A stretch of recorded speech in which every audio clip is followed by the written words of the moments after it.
This is Do Something Radio, Clout with Richard Greene. And boy, are we going to do something. We are going to elect the next president of the United States, maybe even tomorrow, and you've got to get out there and use your clout and vote. You've heard about the endorsement of Barack Obama by Caroline Kennedy, John F. Kennedy's daughter, and by his brother Teddy, and by Maria Shriver, and all sorts of other people. And here is the person who, outside of the immediate Kennedy family, was absolutely the closest to John F. Kennedy of anyone. His speechwriter, his aide, his right hand, Ted Sorensen. Welcome to Air America. Hello, Richard. Glad to be with you. So why should people vote for Barack Obama tomorrow? Well, there are so many reasons.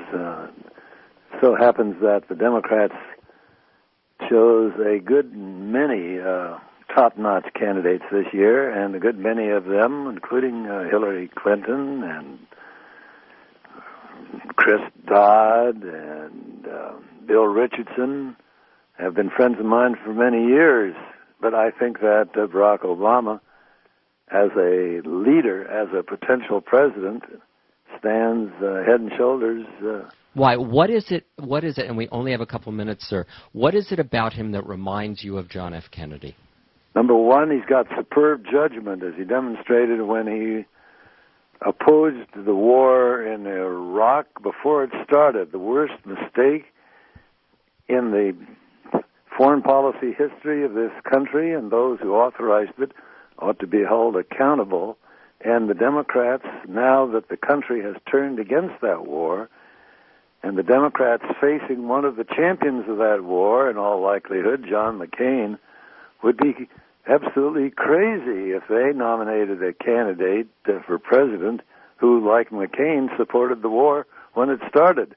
Obama, it gives us a big advantage, and I don't think we should throw it away.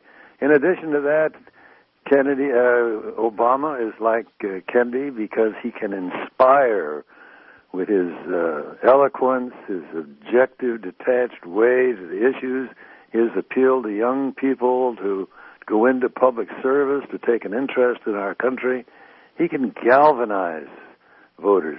They're going to turn out in record numbers on Election Day, and that will include a lot of young people and minority voters who have not participated much, and a good many of the congressmen, young newly elected congressmen that I've talked to, want Obama to be the nominee because they know he'll bring new voters to the polls and get them reelected and bring in a Democratic majority that will at last be able to enact the health bills, the education bills the Democrats have been talking about so long, but Democratic presidents have not had working majorities in the past. So we need someone who can inspire and galvanize.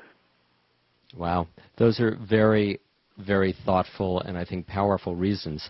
Ted Sorensen, thank you so much for joining us. And I think that your endorsement added to Caroline Kennedy's and Ted Kennedy's kind of makes the point as powerfully as could be made. I don't know if Senator Obama could have asked for stronger support than he has received from just the three of you. And, I really appreciate you spelling out the reasons why you do, in fact, support him. And it's not just... Well, I feel strongly about it, Richard. I've been campaigning. I've been in 7 states already for Obama.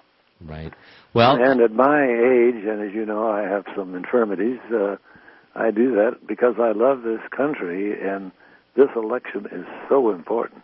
Yes, it is. Well, we look forward to talking to you, Ted, afterwards, and either in a celebratory mode or a still have lots of work to do mode, and see where we are, maybe even later this week. Thank you so much. Ted Sorensen, the greatest American living speechwriter and one of the great minds in American history.